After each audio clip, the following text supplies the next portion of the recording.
Hola, ¿qué tal a todos? Bienvenidos, este es el show de superhábitos.com. Y decime, ¿alguna vez te preguntaste cuál es la mejor forma de invertir tu tiempo y dinero si lo que querés es aumentar tu felicidad y satisfacción? Hoy vamos a explorar un conjunto de estudios que se realizaron explorando exactamente este punto, y a partir de ellos te vamos a dar herramientas y principios para optimizar tus resultados a nivel personal. Vamos a ver qué inversiones de tiempo y de dinero están comprobados que aumentan tu felicidad y cómo lograr poner ahí más recursos para tener semanas más alegres y productivas. Este es el show de Super Hábitos, un podcast en el que cada semana compartimos las herramientas, hábitos y estrategias que hacen que iniciar y hacer crecer un negocio sea simple para que puedas vivir de lo que te gusta, disfrutar más a tu familia, diseñar una vida genial y tener un impacto positivo en la vida de otras personas. Mi nombre es Santiago Salom. Voy a ser su anfitrión y quiero darles la bienvenida al episodio número 528, en el cual quiero llanamente agradecerle a Mati por traer esta idea y darme el espacio para leer todo esto. Una excusa. Darme la excusa para leer todo esto. Creo que este tipo de lecturas son las cosas que me hacen pensar que incluso si algún día el podcast tuviera 0 personas escuchándolo, deberíamos hacerlo igual. Así que Mati va a estar acompañándonos. Bienvenido, Mati. Muchas gracias, Santi. Y bien, hoy el tema que tenemos medio que apareció casualmente en mi día a día, pero se convirtió en uno de esos agujeros negros donde uno empieza a profundizar, a ver qué hay otros estudios y buscar información y cómo se complementa. Empezamos a ver algunas conclusiones que aparecen, así que hay mucho para charlar y comentar. Antes de empezar y meternos con todos estos descubrimientos que tuvimos, quiero recordarles a todos que siempre estamos atentos a sus mensajes, por ejemplo en YouTube. Bien, si van a YouTube, hoy justo a la mañana estaba leyendo un estudio que sacó Spotify sobre consumo de podcast, y lo que más está creciendo es YouTube en países emergentes. Tras escuchar el episodio, por ejemplo, Yara nos dijo que me leyeron la mente y sacaron este capítulo, o estamos todos iguales. Abrazo a la comunidad. Un abrazo grande a vos, Yara, por dejarnos tu comentario, y nos alegra de que justo ese episodio, que era sobre cómo aprovechar los últimos 3 meses del año, te haya servido. Al igual que ella, ustedes pueden suscribirse y recibir todas nuestras novedades en YouTube. Si van a youtube.com/superhábitos, ahí también pueden vernos y podemos ser su compañía. ¿Por qué no? Sí. Bueno, Mati, como decía, hoy vamos a estar hablando de felicidad y cómo podemos nosotros...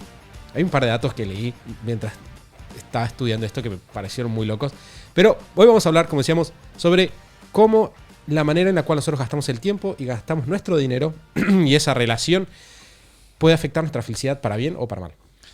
Bien, entonces, como para ponernos en tema, yo llegué a esto porque estaba investigando algunas cosas, preparando el evento en una especie de vortex espacio-temporal. Este episodio se publica al día siguiente que terminamos el evento. Obviamente lo grabamos antes, con lo cual la semana que viene les contamos cómo nos fue en el evento.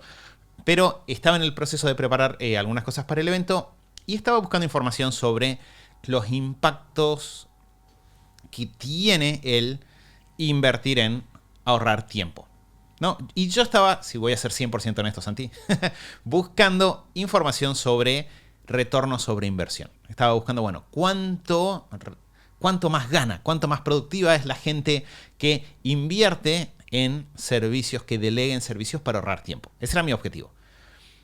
Terminé en otro lado, y es que apareció mucha información muy rápido de que las personas que invierten dinero en ahorrar tiempo son más felices. Y de hecho, me pasó que no me apareció un estudio, me aparecieron varios. A Santi, cuando le compartí los enlaces para preparar el episodio, le compartí mi selección de mi top, creo que eran 8, no sé, una cosa así. Pero había más. O sea, hay mucha información sobre el impacto que tiene por ejemplo, invertir dinero en recuperar tiempo en la felicidad de las personas.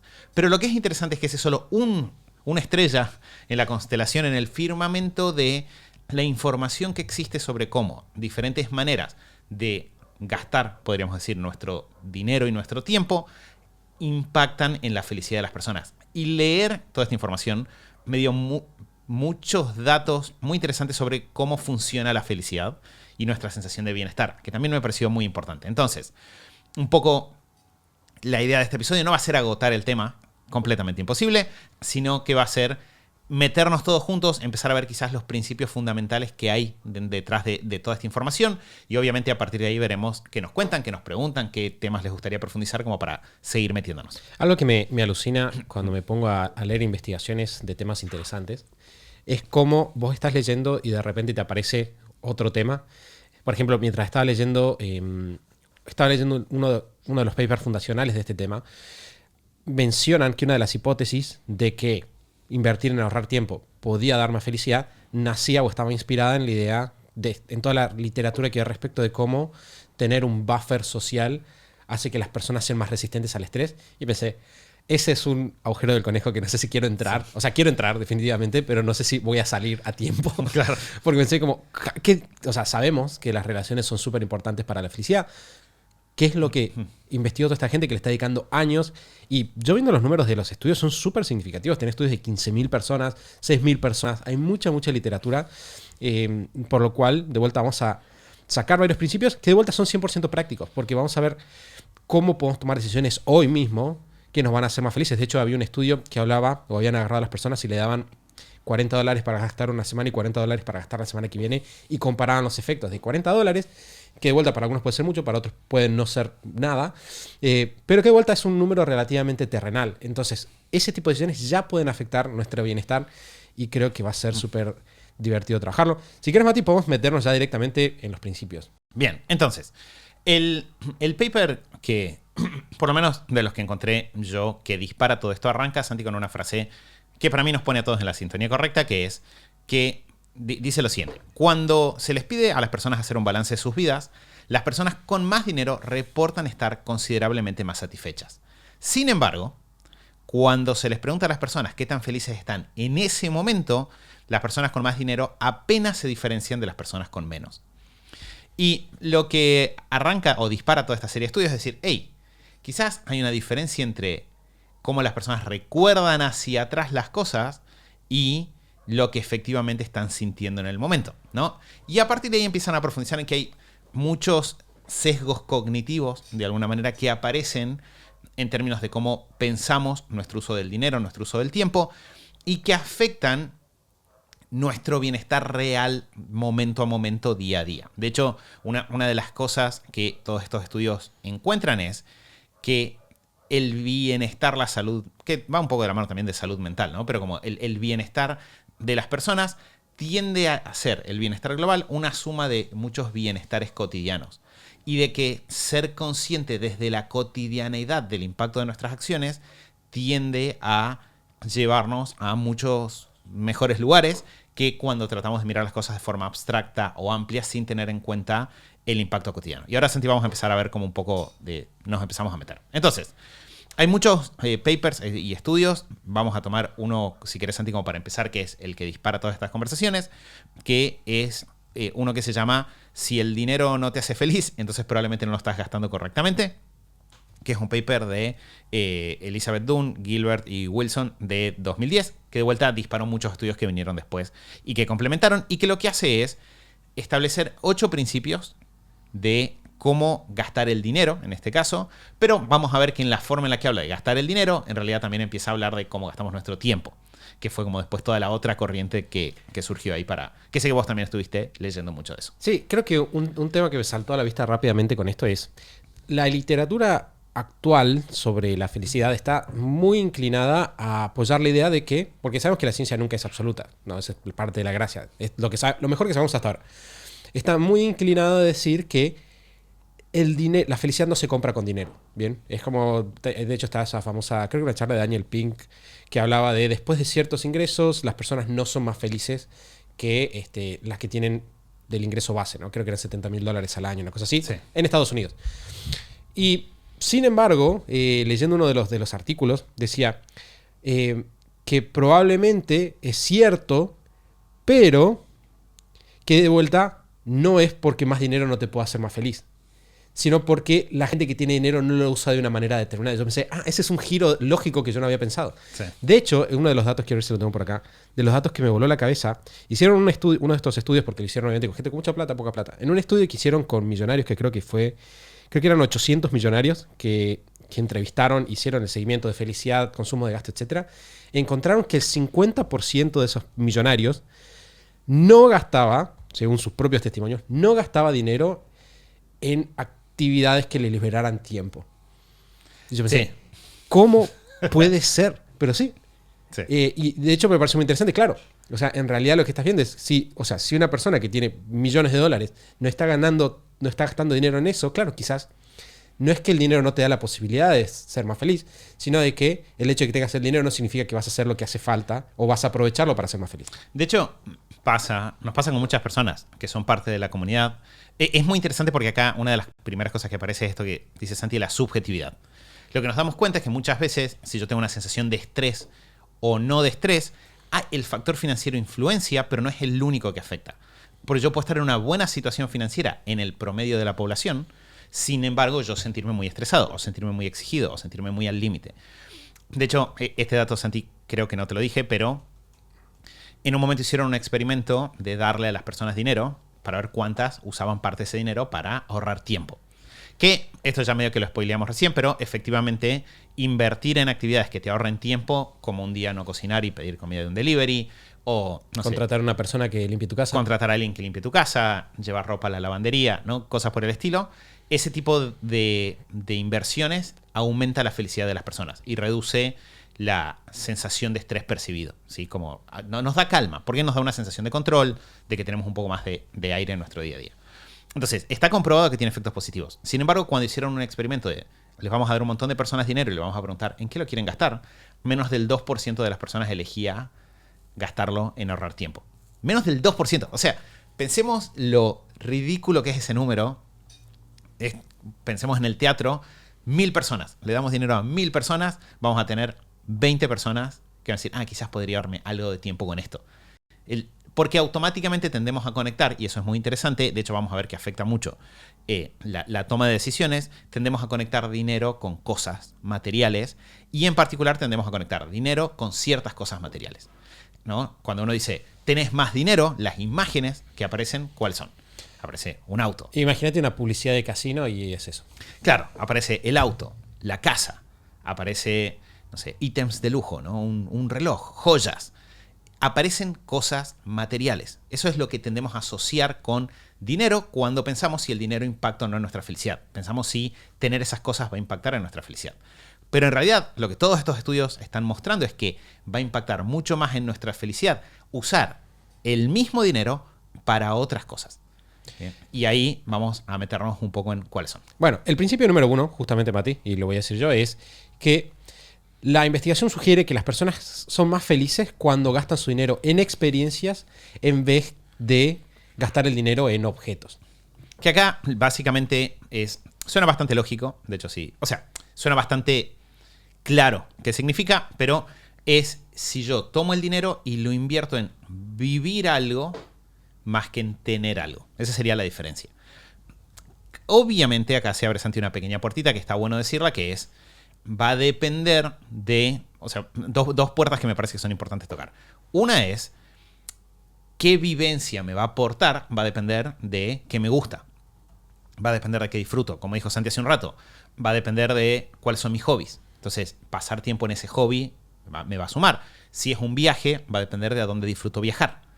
No va a ser, sí o sí tengo que viajar a esta ciudad porque esa es la ciudad que da felicidad. No, es invertir en vivir cosas que de alguna forma quiero vivir, más que en tener ciertas posesiones materiales. Bien, esa sería un poco la idea. Hago una aclaración, Santi, creo que es un buen momento para hacerla también. Todos estos son consejos que tienen que ver con maximizar la sensación de bienestar y la felicidad, no con cuál es la decisión financiera que aumenta la rentabilidad de largo plazo, ¿no? Porque de repente vos podés decir, bueno, no, yo estoy... La otra vez veía un coleccionista de autos que compraba autos simplemente como una forma de invertir. Compro este auto porque sé que en 10 años va a ser un auto de colección y va a valer el doble.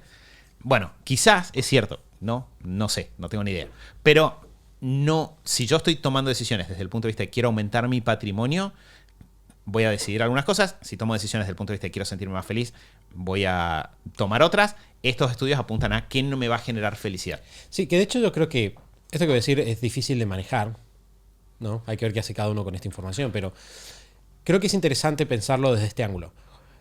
En el libro I Will Teach You to Be Rich de Ramit Sethi, que es un libro de finanzas personales, él en algún momento del libro, y no me acuerdo en qué parte, menciona algo, o sea, da la noción de que en realidad vos no tenías que preocuparte tanto por pequeños gastos, sino que hay una serie de gastos en tu vida que son los gastos que deberías pensar con mucho, mucho cuidado. Sí. Porque representan el grueso de tus movimientos financieros en la vida. Y creo que él menciona fiesta de casamiento, menciona auto, menciona casa. Sí, creo que esos son los tres. Creo que son esos tres. Algo muy interesante para mí es lo siguiente. Si vos pensás, y nosotros tenemos la suerte de ver muchos autos muy caros con frecuencia, un auto caro, ¿no? Te estoy diciendo $200,000 para arriba, ¿no? O incluso un auto caro, normal, tipo 150, $200,000, no sé, $100,000. Te va a dar muchas veces mucha menos felicidad, es científicamente probado, que toda una serie de cosas que uno hace. Entonces, yo la verdad que lo reflexionaba para mi interior y pensaba, ¿cuánto te sale tener un hijo, por ejemplo? ¿No? Digo, ¿cuánto sale? O ¿cuánto tiempo toma? Ahí podemos discutir, esa conversación se va por otro lado. Pero yo digo, muchas veces las personas pasamos muchísimo tiempo y quizás ganamos dinero gastando, o sea, consumiendo tiempo, que nos genera estrés, como dicen muchos estudios, Sí. para comprar un auto que nos va a dar una cantidad de satisfacción súper limitada versus, por ejemplo, decir, bueno, tengo $150,000, bueno, gasto 70 en un auto y 80 en viajar. Hay que ver, ahí hay particularidades, ¿no? Pero 80 en viajar y quizás eso me va a dar mucha más felicidad en el largo plazo que simplemente comprarme el auto. Bueno, que ahí un par de datos interesantes y si quieres, Santi, pasamos, porque también conecta con el segundo principio. Un dato interesante es uno de los puntos que todos estos estudios apuntan es que las personas, nos guste o no nos guste, tenemos mucha facilidad para acostumbrarnos a nuevas situaciones. Que eso se aplica a acostumbrarnos a nuevas situaciones malas y se aplica a acostumbrarnos a nuevas situaciones buenas, ¿no? Entonces, básicamente, uno de los puntos que estos estudios detectan es, si vos te compras un auto nuevo, quizás ese día sentís como, ¡guau! ¡Qué increíble este auto! Esas semanas, ese mes. Pero rápidamente la sensación de novedad pasa y se genera una sensación de que quizás lo podemos contrarrestar con gratitud, ¿no? Y está bien. Pero también con gratitud puedes sentirte agradecido en muchas cosas. No hace falta que te gastes el auto. Pero la sensación pasa. Entonces, uno de los puntos que creo que va a aparecer más adelante es cuando vos vas distribuyendo en experiencias y lo distribuís a lo largo del tiempo, vos es como que constantemente tenés nuevos picos de alegría, de felicidad, de disfrute, de momentos que te hacen sentir bien. Versus esas cosas que quizás gastaste al comienzo, pero te dan un retorno de corto plazo, de vuelta, desde un punto de vista de la felicidad percibida en el momento. Que yo creo que es algo que o sea, el término técnico para lo que está diciendo Mati es adaptación hedónica. Bien, esa es como la palabra si la quieren buscar. Bien, que tiene que ver con el hecho de que recibimos un evento positivo y eso seguido de una serie de sentimientos positivos, pero eventualmente volvemos a un nivel base de felicidad. De hecho, cuando se hablaba un poquito de qué tipo de experiencias son las que hacen más felices a las personas, algunos estudios apuntaban a que eran, lo tengo por acá, experiencias que se sentían más únicas.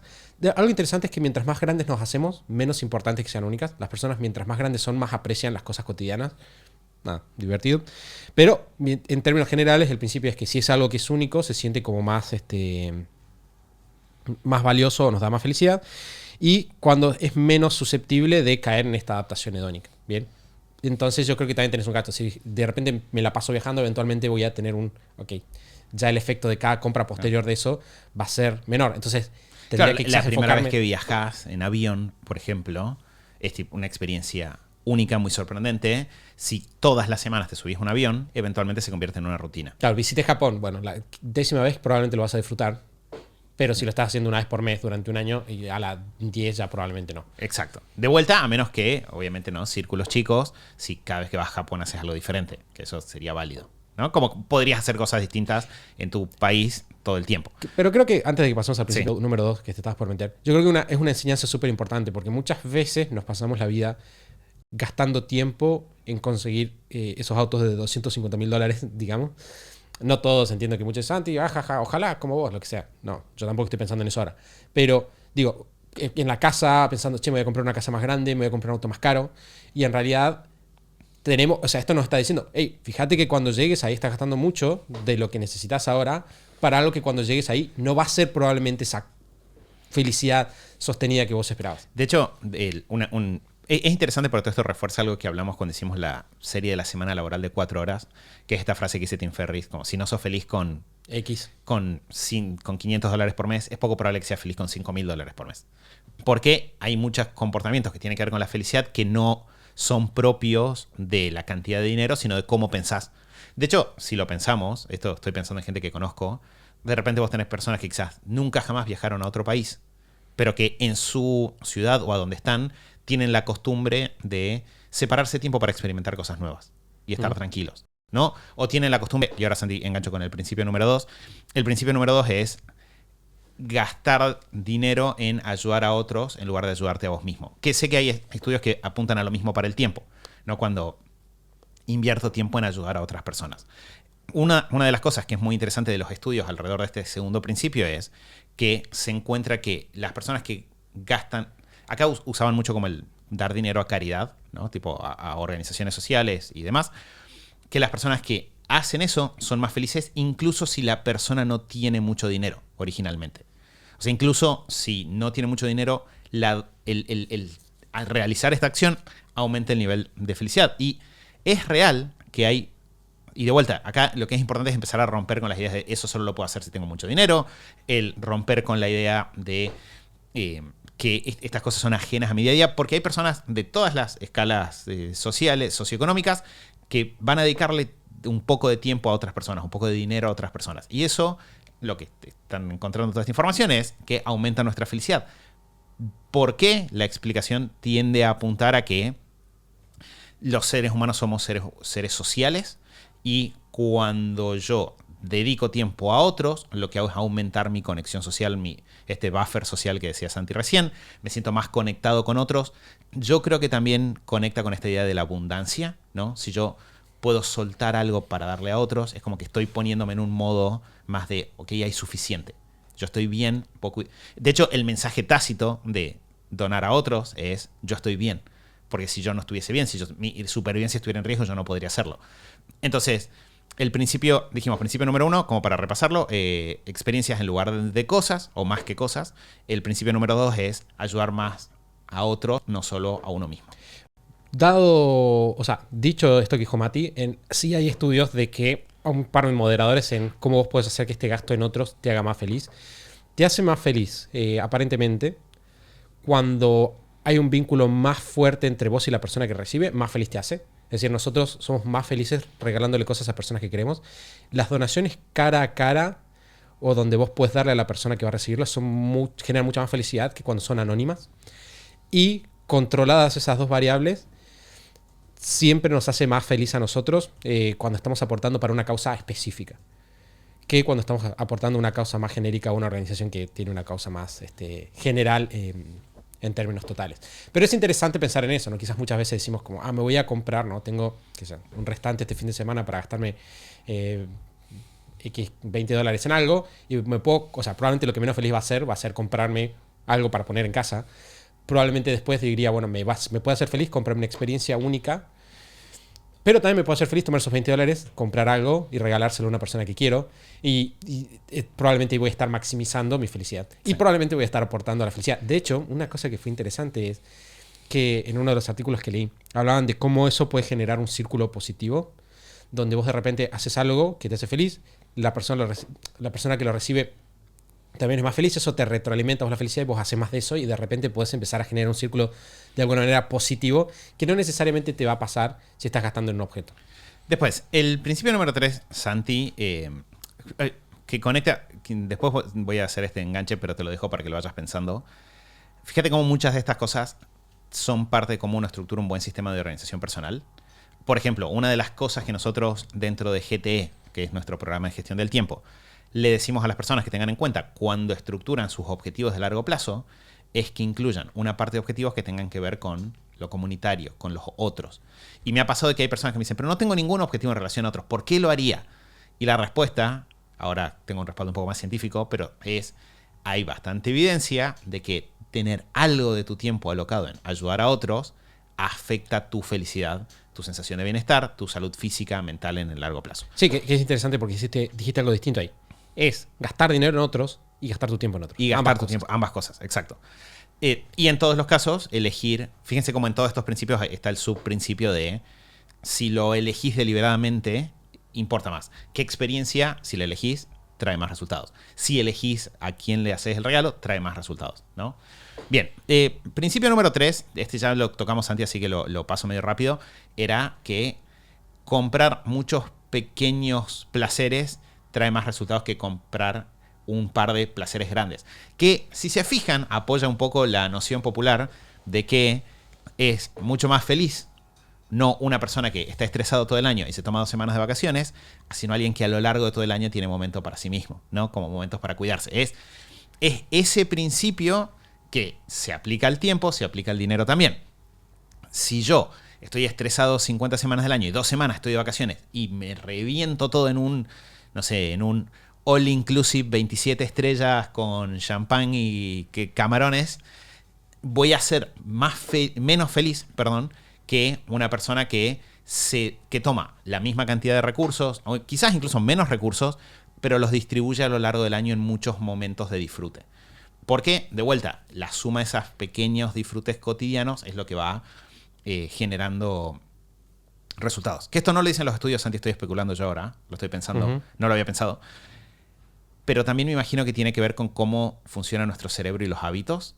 Es decir, sabemos que la sensación de gratitud, que la sensación de tranquilidad, que la sensación de control tiene que ver con hábitos mentales y con hábitos de cómo mi cerebro procesa los estímulos externos. Si yo tengo algo que lo hago una vez al año, es lógico que eso no se llegue a convertir en un hábito.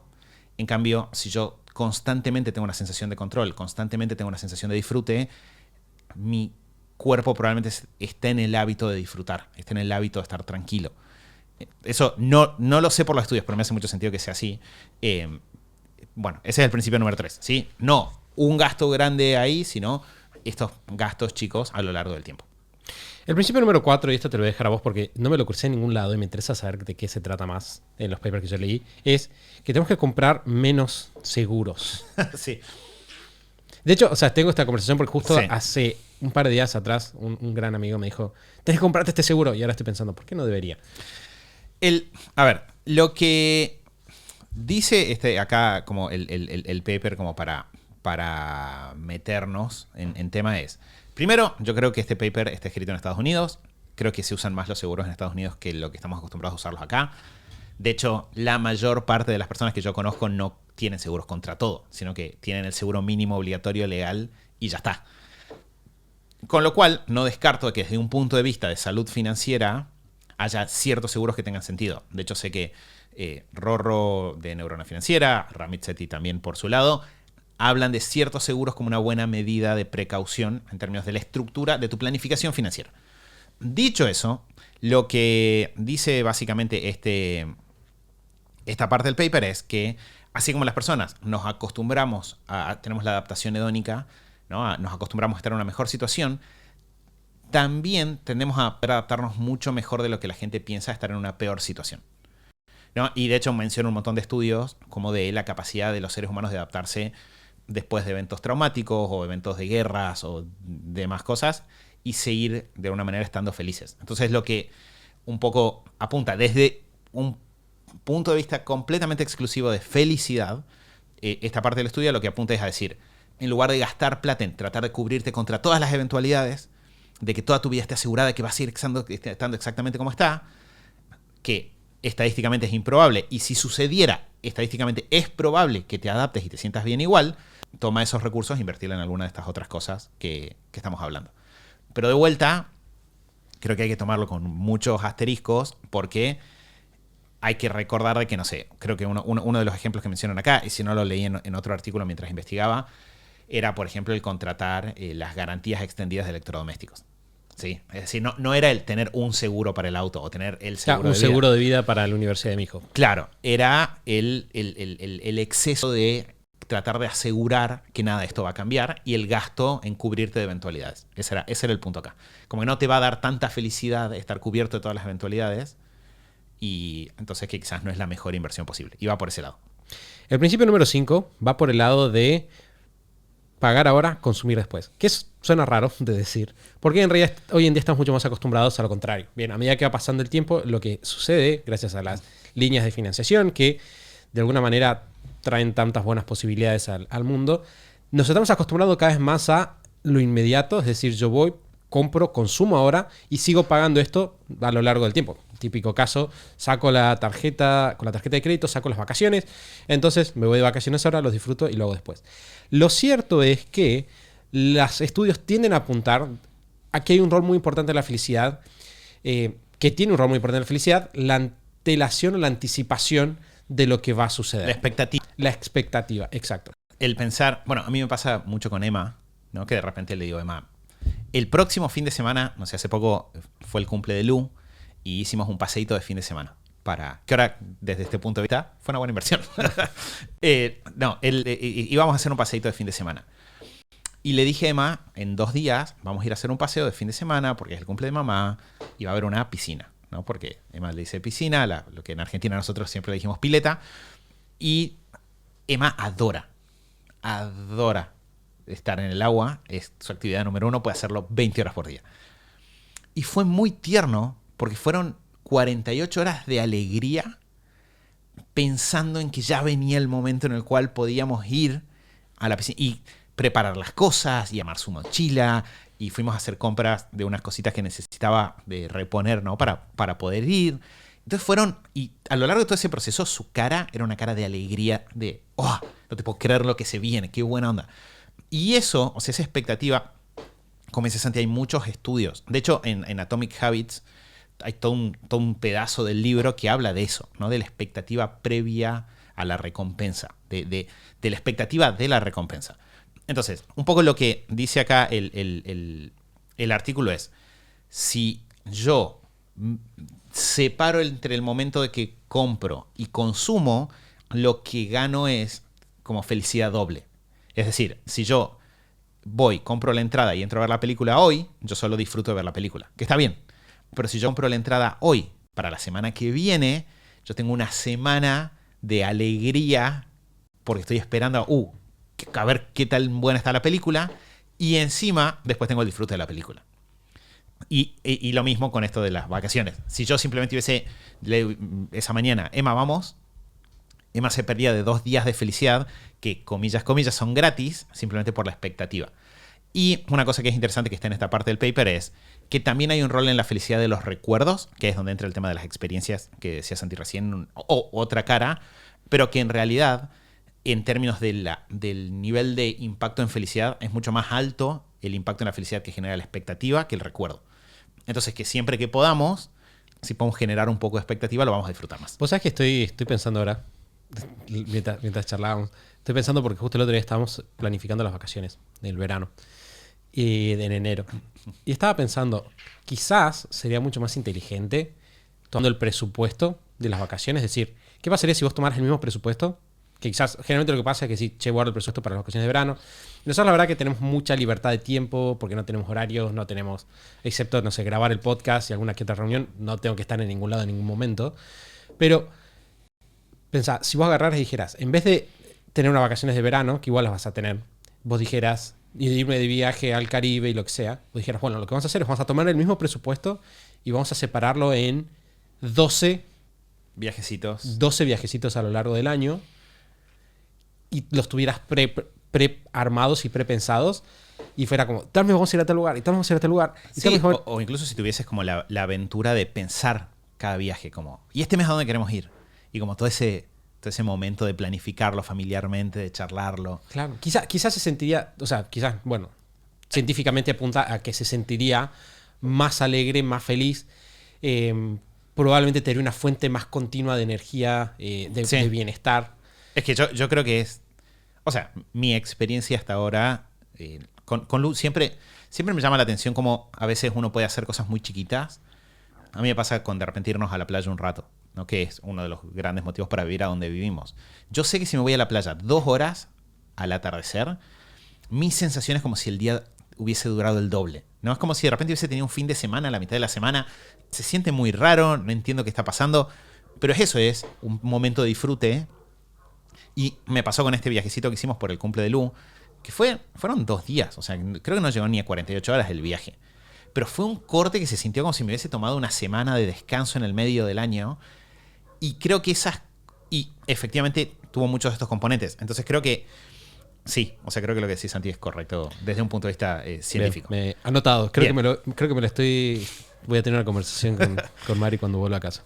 Bien, principio número 6 es pensar acerca de lo que no estás pensando. Así está puesto en el estudio. Bien, ¿qué es lo que dice este principio? Que la mayor parte de las personas, cuando pensamos en grandes compras, lo tendemos a pensar, mientras más lejos está en el tiempo, que es lo que tiende a pasar con las compras grandes, tendemos a pensar de forma más vaga, ¿no? Entonces, daban un ejemplo de muchas personas dicen, quiero tener una casa de veraneo.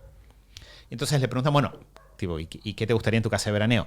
Y cuando hacen la lista hablan de cosas como completamente amplias o abstractas, ¿no? Onda, me gustaría que tenga... Vamos a poder compartir con la familia. Vamos a poder compartir con la familia, sería un buen lugar para descansar, ¿no? Dicen cosas muy, muy amplias. Pero que después nuestro día a día en realidad tiene que estar afectado no por las cosas vagas y amplias, sino por las cosas concretas, que es el nivel de estrés que nos genera si un día llegamos a casa y hay una gotera, ¿no? La gotera de la casa afecta mucho más nuestro día a día que la idea abstracta de tener una casa o no tener una casa. Entonces, lo que descubrieron en este principio número 6 es que si a una persona le hacen pensar en las consecuencias cotidianas muy específicas de una compra, tienden a tomar decisiones que les impactan más en su felicidad, o mejor en su felicidad, que si dejan las compras de forma amplia. Por ejemplo, si yo te digo, Santi, tener un Ferrari, quizás tu primer, no sé, estoy diciendo, voy a ser re fachero. Claro, pienso, voy a ser muy fachero y me imagino. Ahora quiero que pienses tipo en la cotidianeidad y todas las implicancias prácticas de tener un Ferrari. Y realmente vas a decir, bueno, tengo que pagar el seguro. Tengo que pagar el seguro, tengo que pensar dónde lo voy a, no sé. Hay un bache y hay un bache en mi cuadra. El de burro va a ser re difícil claro. de pasar. Y de repente quizás lo empezás a pensar y ahí te das cuenta, bueno, no sé si me va a sumar tanto y tomás una mejor decisión. Por eso dice pensar en lo que normalmente no pensamos. Vos sabés que el tema de la visión, tener una visión personal, que es una imagen vívida de donde vos querés estar en 5 años, es muy buena para eso. Exacto. Para visualizar ese tipo de cosas. A mí me pasó con el tema de los autos. Me gustan los autos. Que es el motivo por el cual en la visión nosotros le proponemos a las personas pensar un día en su vida, no simplemente pensar cosas sueltas que les gustarían. Exacto. Y yo me acuerdo que una vuelta estaba charlando con Mari este tema y pensando en el tema de mi visión. Y después me quedé pensando y le hice mi visión un par de veces porque parte de la visión es imaginarte vos en esa situación. Y dije, si yo comprara esto, ¿no? Este auto, que no era un Ferrari, pero era un auto bastante caro. ¿Cómo sería? Y como traté de vivirlo paso a paso en mi mente. Como dije, voy al concesionario, me subo al auto. Y como he comprado autos en el pasado, sé cómo es el procedimiento. Y digo, y me acuerdo que mi reflexión en ese momento fue el siguiente. Probablemente voy a sentir una gran sensación de felicidad, pero de experiencias que he tenido y de cumplir con partes de mi visión con el tiempo, me doy cuenta de que rápidamente eso se va a ir. Y quizás me quede con algo que me va a dar una pequeña sensación. Decía, versus, vos fíjate, y en ese momento lo pensé por Fefi, mi hijo, pensé, fíjate cómo las personas te pueden dar fuentes cotidianas igualmente potentes de bienestar con mucho menor costo. O sea, ¿Por qué me tuviste? Porque sos más barato que un Ferrari. Básicamente. Si me hubiera podido comprar un Ferrari por mes, no te tenía. No, pero ahora anda a dormir a tu cuarto F50. Bueno, buen chiste. Pero yo pensaba eso, ¿no? Muchas veces como, vos fíjate, cuando vos llegas a casa o terminas, bueno, en tu caso no es que trabajas afuera de casa, pero cuando salís del estudio y vas a buscar a Manjarín y sale corriendo y te abraza. Y es muy comparable. O sea, o menor. Y vos decís, claro, pero esto es cotidiano. Quizás nos estamos poniendo viejos y valoramos más lo cotidiano, ¿no? Eso diría quizás la ciencia también. Pero creo que es interesante, de vuelta, apoyo a lo que vos estás diciendo. Mientras vos más pensás en lo específico, ¿cómo sería esa situación? ¿Cómo te sentirías arriba del auto? ¿Cómo lo verías? ¿Y cómo lo verías el primer día? ¿Y cómo lo verías otros días? Cuando salgas de tu casa y lo veas. O me voy a comprar esta mansión en la playa. Tipo, en julio. ¿Cómo se siente la mansión en la playa? Y no sé, se siente como un gasto que me llega me llega a la cuenta. Bueno, ese tipo de pensamiento nos puede ayudar de vuelta a alocar el dinero de una manera más inteligente. Y de ahí, Santi, nos quedan los principios 7 y 8, que si querés los cubrimos relativamente rápido. Principio número 7 es tener cuidado con las compras que hacemos por comparación. Que acá básicamente es cuando empezás si entendí bien esta parte del paper, pero cuando empezás a comprar, cuando empezás a hacer la comparación entre opciones y empezás a escalar porque comparas opciones, sea entre opciones que se te presentan en el momento, sea porque te comparas con el vecino, en lugar de tomar la decisión desde yo qué quiero, a mí qué me suma, ¿no? Entonces, el típico ejemplo era, mostraban de si voy a venderle a una persona un helado y le ofrezco un helado de la porción que la persona más va a disfrutar, o le ofrezco uno 3 veces más grande que sale un poco más. Y lo que encontraron era que frecuentemente la persona era como, bueno, no, me compro el más grande que sale un poco más, por más que no lo quiero y no lo necesito. De hecho, por más que quizás me voy a terminar sintiendo peor, porque me voy a sentir físicamente peor después de haber comido de más. Entonces, un poco acá, el principio número 7 es tener mucho cuidado cuando uno empieza a escalar en las compras por empezar a comparar opciones y tratar de salir siempre desde el lugar de yo qué necesito, yo a mí qué me haría bien, yo qué estoy buscando, ¿no? Que de hecho, acá, digamos como un principio extra, que eso lo vemos nosotros mucho con las personas en los programas, es básicamente el ser consciente por qué estás entrando a realizar la compra, por qué estás entrando a realizar un programa. Porque me acuerdo una vez que me pasó con una persona que había entrado a uno de nuestros programas, con Martín, que un día estaba conversando con Martín y Martín estaba estresado porque no se había podido conectar a una sesión de preguntas y respuestas. Y le pregunté, ¿por qué te estresa? ¿Qué querías preguntarme? Que no me llegaste a preguntar. Y me dijo, no quería preguntar nada. Y le dije, bueno, entonces, ¿qué pasa? Y básicamente lo que pasaba era que le daba culpa no estar conectándose a una sesión, a pesar de que él había logrado en menos tiempo del que esperaba el objetivo que buscaba con el programa. No lo estoy aprovechando, entre comillas. No lo estoy aprovechando al máximo, tengo que conectarme a todo. De vuelta, si empecé un programa porque quiero que mi negocio escale en ventas al doble, llegué al doble y estoy disfrutando de la vida, necesito conectarme a todas las sesiones. ¿Por qué seguiría haciéndolo? Es por estas cosas que aparecen. Y de hecho, el último principio, Santi, que ya lo hemos hablado un par de veces en el podcast, así que lo paso rápido, es el principio número 8 que aparece es también el saber buscar información o apoyarnos un poco en experiencias de otras personas, no tratar de resolver solos que comprar, ¿no? Y algo que yo ya he mencionado 1000 veces es que mi vida como lector mejoró mucho desde que empecé a seguir un listado que son los 100 mejores libros de ciencia ficción y fantasía. Hemos mencionado otras veces de que antes de ver una película yo siempre entro a Rotten Tomatoes y verifico que tenga por lo menos 70-70 entre audiencia y críticos. Y básicamente lo que dice este principio es que hacer eso para las compras aumenta mucho la felicidad y la satisfacción con las compras. Porque en general, cuando hay algo que ya muchas personas utilizaron y les funcionó correctamente, en general el apoyarnos en eso nos evita meternos en problemas con los gastos, que es el principio número 8. Bueno, no voy a profundizar acá, Mati, son bastante autoexplicativos ambos principios. Tengo que decir que estoy extremadamente contento con el podcast de hoy. Me voy a llevar muchas ideas y me voy a llevar la idea del viaje. Como que lo tengo ahí dando vueltas. Me parece que es un buen plan para el año como familia. Creo que puede funcionar. Así que la verdad es que me divertí muchísimo leyendo muchos de estos papers. Creo que hay mucho más para leer, así que probablemente le voy a dedicar una parte de mi tiempo a eso. Así que gracias por eso, Mati. Hay mucho para profundizar y obviamente, como siempre, nos interesa que nos cuenten en qué les gustaría a ustedes, que profundicemos, si les gustaría meterse en algunos de estos principios, si quieren que entremos por otros lados. Yo, por mi lado, Santi, no había visto cuántas conexiones había entre todos estos principios y cómo está estructurado en general un buen sistema de gestión del tiempo, así que me llevo yo también muchas nuevas ideas.